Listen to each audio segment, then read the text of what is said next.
జనవరి 20 నాటికి విదేశీ విద్యార్థులను తిరిగి రావాలని అమెరికా వర్సిటీలు కోరుతున్నాయి. దేని గురించి అంటారు? మన ట్రంప్ ఫస్ట్ నుంచి కూడా ఒకటే చెప్తున్నాడు, ఇతర అంటే వలసదారులు అక్రమంగా మా దేశంలోకి రాకూడదు, అండ్ ఇక్కడున్న ఉద్యోగాలు ఇక్కడున్న వనరులన్నీ కూడా ఇక్కడి వాళ్ళకే చెందాలి, మిగతా వాళ్ళకి ఇక్కడ ఆస్కారం లేదు అని ముందు నుంచి ఆయన ఒక టైప్ ఆఫ్ నినాదం తెచ్చాడు. గెలిచాడు. ఒకటోసారి కాదు, రెండోసారి. అంటే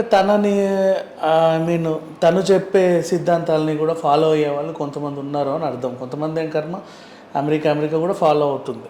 ఓకే, ఒక ఛాన్స్ ఎవరికి ఇస్తే బాగుండని బైడెన్కి ఇచ్చారు. మళ్ళీ కూడా వీళ్ళు ట్రంప్కి మొగ్గు చూపారు. అంటే అమెరికా వాళ్ళు కూడా అనుకుంటున్నారు, మా వనరులు మాకే, మా ఉద్యోగాలు మాకే, మాకు ఓకే అనుకుంటే మిగతా వారికి.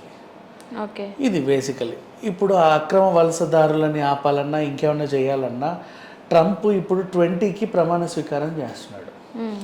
20వ తారీఖు ప్రమాణ స్వీకారం చేసిన రోజే, ప్రమాణ స్వీకారం అనంతరమే కీలకమైన 2 అంశాలపైన అతను సైన్ చేయడం ఉన్నాడు. తను కనుక సైన్ చేస్తే అప్పటి నుంచి అవి అమల్లోకి వచ్చేస్తాయి. సో అదేంటంటే ఈ ట్రాన్స్పోర్ట్ని ఆపేద్దాం అనుకుంటున్నాడు. బయట నుంచి లోపలికి వచ్చేవాళ్ళు ఎవడైనా సరే 90 రోజుల పాటు ఎవరు రావడానికి వీల్లేదు వేరే దేశాల నుంచి అని ఒక వార్త బయటకు వచ్చింది. ఇన్ కేస్ ఒకవేళ అదే కనుక జరిగితే మీ తర్వాత వీళ్ళ పరిస్థితి ఏంటి? ఇప్పుడు ఆల్రెడీ వీసాలు తీసుకున్న వాళ్ళు ఉన్నారు, అండ్ అక్కడ చదువుకోవడానికి తయారై ఉన్న వాళ్ళు కూడా ఉన్నారు. ఇప్పుడు ఆమె పూర్తి లెక్కల ప్రకారం చూసుకుంటే అమెరికాలో ఆల్మోస్ట్ ఒక 1.1 మిలియన్ మెంబర్స్ బయట కంట్రీస్ వాళ్ళు ఉన్నారు. దాంట్లో 3,30,000 మంది మన ఇండియన్సే ఉన్నారు. అండ్ ఇంకో సర్వే లెక్కల ప్రకారం ఇంకో 4 లక్షల మంది ఇండియన్స్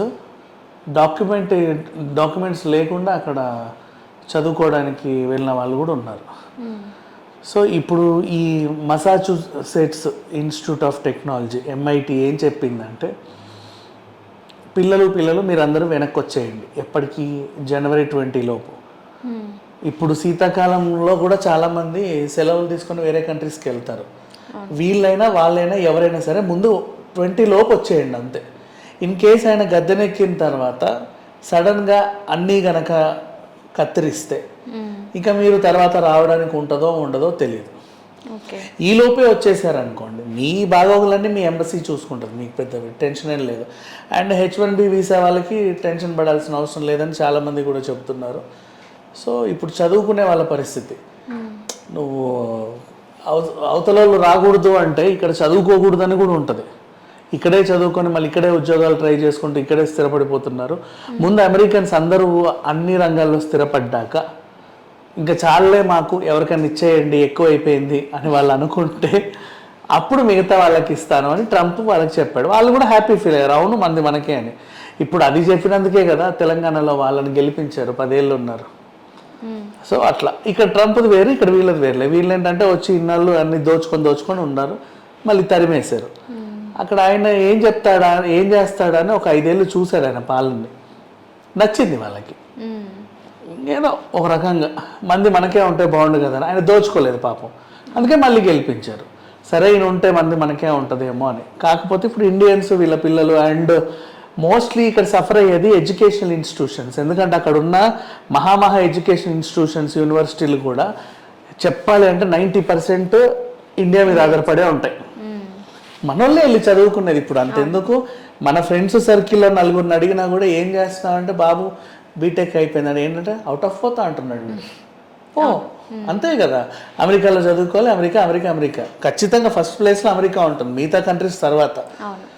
సో ఈ రకంగా ఉన్నప్పుడు ఆ ఎడ్యుకేషన్ ఇప్పుడు ఈయన కనుక ఈ తోకలు కత్తిరిస్తే ఆ ఎడ్యుకేషన్ ఇన్స్టిట్యూషన్ కూడా నష్టమే. అలానే దాన్ని కూడా పునరుద్ధరించడానికి ఆయన ఏమన్నా యాక్షన్ తీసుకునే అవకాశం అయితే ఉంది. అంటే అలా అని చెప్పి ఒకరికి లాభం అంటే ఇంకో దానికి నష్టం ఉంటే అది కూడా చూడాలి కదా. ఫర్ ఎగ్జాంపుల్, చిన్న ఎగ్జాంపుల్ చెప్పాలంటే, ఉచిత బస్సు ప్రయాణం ఇచ్చిన తర్వాత మెట్రోకి లాసు, ఆటోకి లాసు, వీళ్ళ గురించి కూడా ఆలోచించాలి కదా. సో ఆ నిర్ణయం ఏదో ఈయన తీసుకుంటాడు, ఈయన సమర్థుడు అని నమ్మారు వాళ్ళు. ఎందుకో ఓకే. నమ్మి ఇప్పుడు మళ్ళీ పట్టం కట్టారు. 20కి నేనే ప్రమాణ స్వీకారం చేసిన తర్వాత ట్రంప్ అను నేను అన్న తర్వాత ఆ తర్వాత ఆయన సంతకం చేసే ఫైల్స్ ఎలా ఉంటాయి అనేది మాత్రం ఆసక్తిగా ఎదురు చూస్తున్నాను. ఓకే.